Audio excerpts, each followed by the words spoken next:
When you think of a video game to movie adaptation, what's the first thing that comes to mind? The Five Nights at Freddy's movie? Borderlands? The Minecraft movie? Video game adaptations have always been a lot more misses than hits. But in the last few years, we've actually been treated to some very high quality adaptations that actually receive genuine critical praise. Of course, there are adaptations that people like, and then there's some that people of the source material like because they get something more out of it. And then there's those adaptations that nobody with a pulse would like.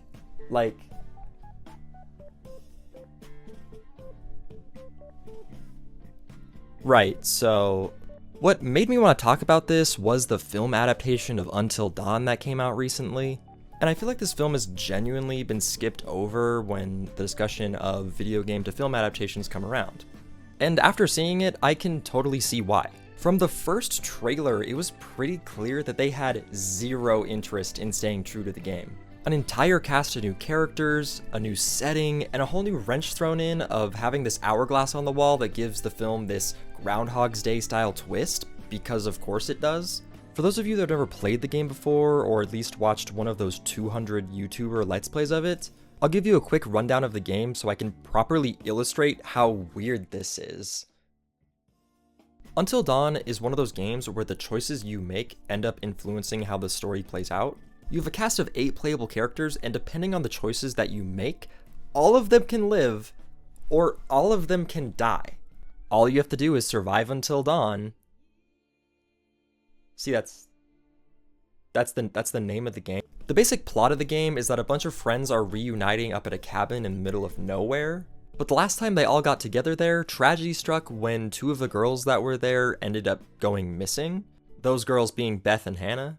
The rest of the group decided to play a prank on Hannah, and she was so upset by this that she ended up running into the blizzard. Beth chases after her, and they end up running into a guy in a gas mask with a flamethrower, panic, and fall off a cliff.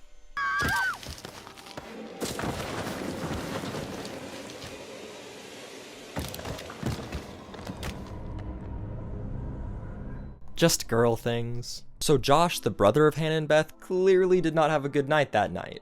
So when he invites all of the friends back to the cabin the next year, something seems to be off. There's this odd sense that not everything is quite right. Oh yeah, and there's a psycho killer on the loose. Probably pretty important to mention that one. And I don't want to go too much into the story here because I think this game is definitely worth playing, and it's best to go into it blind. As well as it got a remaster on current platforms, so it's more accessible than ever. Anyway, back to the movie. This movie doesn't even attempt to follow the plot of the game. Not even a little bit. For starters, the game doesn't have that Groundhog's Day style element to it, and when I heard that the movie was going to have this, I actually thought that it was kind of an interesting idea, and I wanted to see what they would do with it, because there's things that you can do with that plot that would work really well. Because the game has so many different endings, it would be kind of lame if they had just adapted the film one-to-one and just picked one of these endings for you in a way. So I thought using this element of that they can die over and over again and get different results would actually amount to something interesting, but the film completely botches this, and it's just not very interesting at all. In the film adaptation, every night plays completely differently than the last. Like, one night, the killer is just revving their car outside, and then the next night, this girl gets possessed. There's just no flow to it. There's no reason for things to happen when it swaps to a different night, when they reset the day. Things are just going to be different, and I mean, huge things are going to be different. The night starts out different every time. There's different things that are going to kill them, and it just kind of loses the plot a little bit, I think. So it more makes it feel like it's just random for the sake of being random, where the game doesn't have this element at all. If you restart the game, things are going to play out the exact same way. It just depends on the choices that you make that change the outcome. But that's not how this works at all. When the trailer came out for this, and it seemed like nothing was really being pulled from the game, it made me ask why this is even associated with the game in the first place. While the film does have some references to the game, that's really about it. That's pretty much the only connection it draws. It really is largely disconnected and feels like someone played the game 12 years ago and tried to make an adaptation from memory. And to be honest, it's not the worst film ever, it's nothing amazing, but it's honestly such a baffling choice to have this tied to the game, when it's really its own thing. And let me preface everything I have said with this. I believe changes in adaptations are okay. And not only that, they are required in a lot of instances. Imagine if they just reshot the entire game and just picked one path for you and you just watch it play out. And then if you've played the game, the movie would just be boring or disappointing because they picked a path that you don't like, where your favorite character gets killed off early or something. Or some other third reason? I don't know, I just work here. Making a video game adaptation is a lot more difficult than people think. Having to convert this interactive experience with player agency that can be hours and hours long, with world building and characters and lore that you get to know after hours and hours of playing, and then converting that into a 2-hour film is no easy feat. Each game is inherently different to adapt. You have story-driven games where the thing you're adapting is the story, so in this case, a big reason that you play the game is for the story, so on paper, adapting that to screen is a lot easier to do. An easy example to point out with this is something like The Last of Us. Anyone who has played this game knows that it has a great story, and that's largely the appeal of the game in the first place. Now, as far as the show adaptation of this game, it largely keeps the major story beats intact while changing some minor things along the way, but it still hits all of the main points. The overall story is left intact. And then we have games where the mix of story and gameplay is the reason they're so beloved, like all of these. And this is typically where things can get kind of messy. This is the area where it's really easy to mess this up, because you're taking a product that works and trying to bend it into something that works as a film. And this can lead to some mixed results for sure. Typically people like games like Uncharted not just for the characters and story, but how you can quite literally play through an action sequence. Oh, this entire building is collapsing with me in it? I have to figure out how to get out of here alive. And when you do, you feel like a badass. And with this idea, you can't nearly as easily bring that feeling over to film. And that's just one advantage of video games as a medium, that you are the one making the decisions. And that's just not something you can have in film. Now, when it comes to choices that are made that usually never work, an easy one to point to is completely ignoring the source material. You can think something like the Resident Evil movies, where the tone and characters are changed so much that it really just feels like they took the name rather than the material associated with it. And not to mention, these movies are just terrible. Even if you've never heard of Resident Evil before, yeah. Then we have the classic bad casting choices. I'm looking at you, Uncharted. And overall, I don't usually like to complain about casting in a movie before I've seen the movie, because just because something doesn't look like it would work, sometimes it can. So I am saying I gave Mark Wahlberg a chance, okay? And this just is not Sully. They replaced Sully with Mark Wahlberg. And Tom Holland was attached to this project really early on to play a young Nathan Drake. And this really did affect all of the casting, and that's why we got Mark Wahlberg following, because Tom Holland was cast as Nathan Drake, but he doesn't look nearly old enough to play the game Nathan Drake. So they just said, oh guys, it's actually just a young Nathan Drake. Now, good adaptations are out there. Sure, there may be 20 bad ones for every good one, but they exist. And to make a good adaptation, there are kind of a few rules that you have to follow, and maybe it'll turn out alright. Starting with respecting the source material. There is usually a reason why the original idea, the original game, is popular. Does this mean everything needs to be adapted one-to-one? Of course not. But acting like you know how to fix the source material is never going to work in your favor, which is only going to cause backlash online, which is going to have people go into the theater with a negative mindset, or they're just not going to see it at all. While not like a great film or anything, Detective Pikachu at least takes the source material of Pokemon and does its own thing with it, but still keeps it true to Pokemon. Even if all the Pokemon look freakish, it has this self-aware element that at least keeps the film grounded in this overall playful environment. So it has the freedom to make changes for the sake of the story without taking a huge on Pokemon.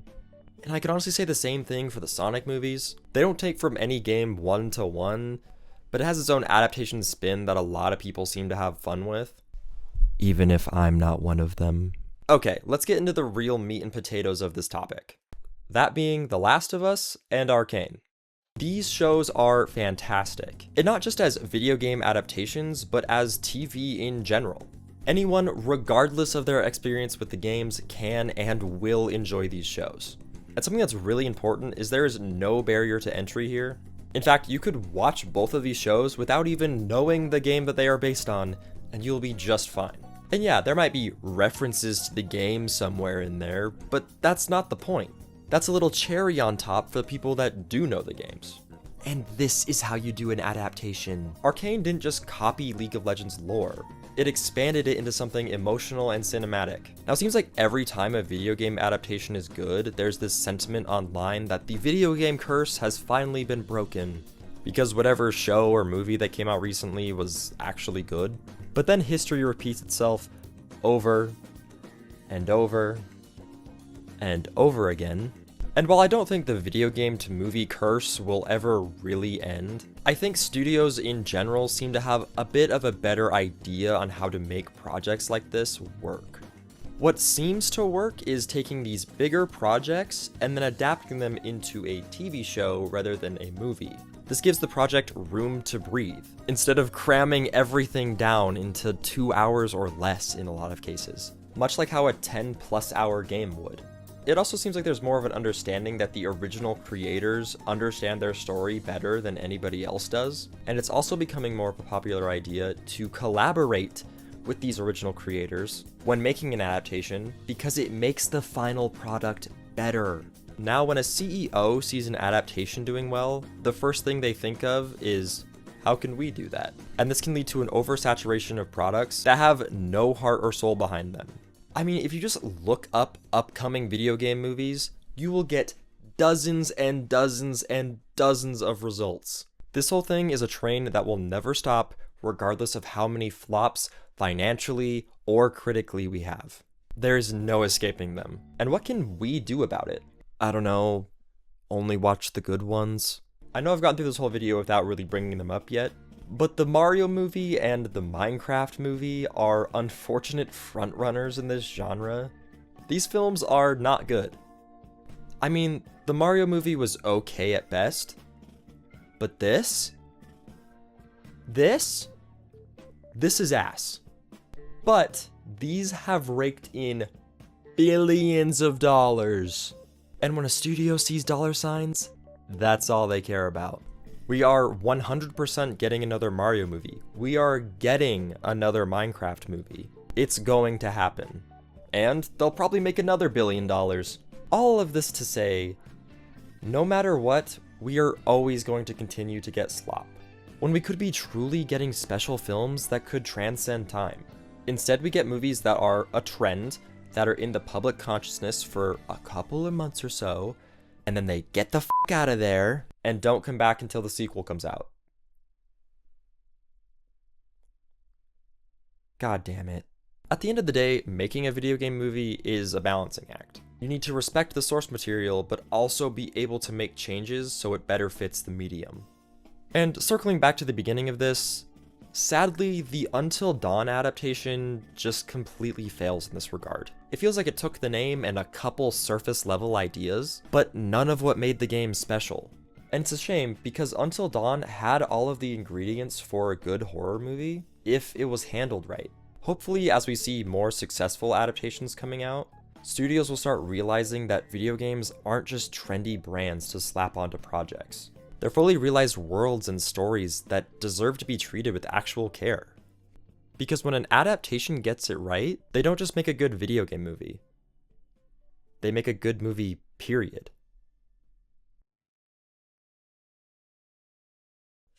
Thank you so much for watching. Like, comment, subscribe, or else I'll be sad. And it will all be your fault.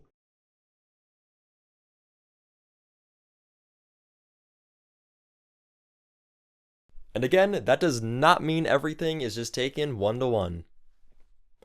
I just realized I've been filming without my f***ing lights on.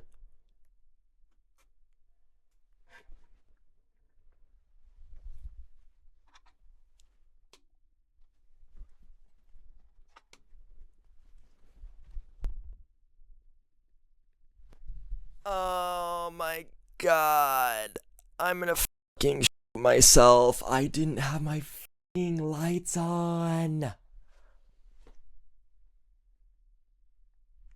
How bad did that look? How bad?